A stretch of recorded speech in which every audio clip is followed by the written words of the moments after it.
Photo लगा दी, आदि निक्करधारी आ गए। ये निक्करधारी ने करा क्या है? अपने हेडक्वार्टर पे तो तिरंगा फहरा नहीं सके, तो ये देशभक्ति का पाठ पढ़ाएंगे, हमें बताएंगे? हमें क्या लेना देना? आज गांधी जयंती सुन लीजिए, अरे सुन लीजिए मैडम, सुन लीजिए। आज गांधी जयंती है, राष्ट्रपिता महात्मा गांधी जी, देश के जो हमारे राष्ट्रपिता हैं महात्मा गांधी जी, उनका जन्मदिन है, वो मनाइए।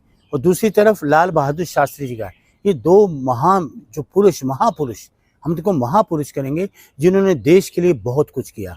आरएसएस तो गवाह थी, मुखबर थी अंग्रेजों की। आरएसएस ने क्या किया? 100 साल किस बात के? 100 साल हैं, किस बात की खुशी है हमें?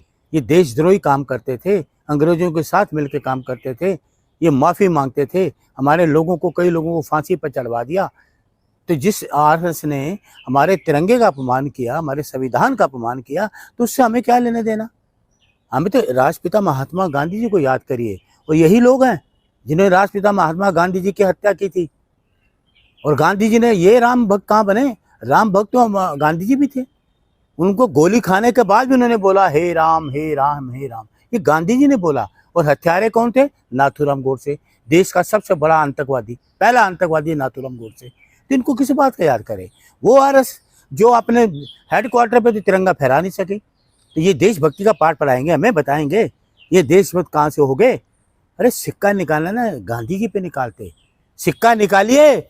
जो पुलवामा पे 40 जवान शहीद हो गए हमारे देश के लिए, उनका सिक्का निकालिए, सिक्का निकालिए। पहलगांव में 26 लोग जो शहीद हो गए, उन पे सिक्के निकालिए। ये क्या होगा? भारत माता की फोटो लगा दी, आदि निक्करधारी आ गए। ये निक्करधारी ने करा क्या है भाई? क्या करा इन्होंने? मुखबर थे अंग्रेजों के, अंग्रेजों भारत छोड़ो में ये उनके साथ थे, ये उनके साथ मुखबरी करते थे।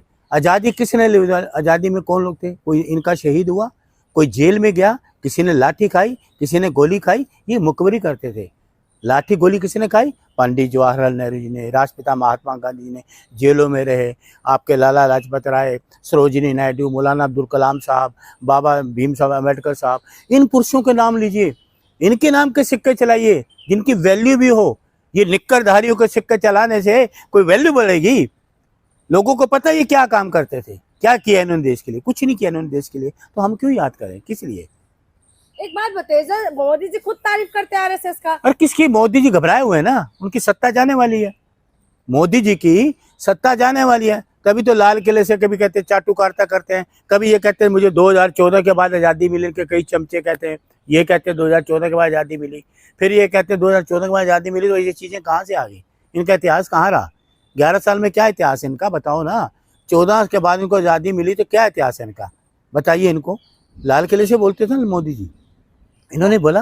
वही तो कह रही हूँ कि वो तो तारीफ कर रहे हैं। किस बात की तारीफ? बुराई करने में लगे हुए हैं। सुनिए, इन्होंने तारीफ इसलिए की है क्योंकि इनकी कुर्सी खिसक रही है, इनको अपने दौलों पे भरोसा नहीं। पहली बात तो देखिए, आरएसएस जो है वो रजिस्ट्रेशन नहीं है, उसका रजिस्ट्रेशन ही नहीं है आरएसएस का इस देश में। सबसे बड़ी बात ये है, कहाँ से फंडिंग आती है, कहाँ से करते हैं, क्या करते हैं, कोई पूछने वाला है इनके पास? कोई?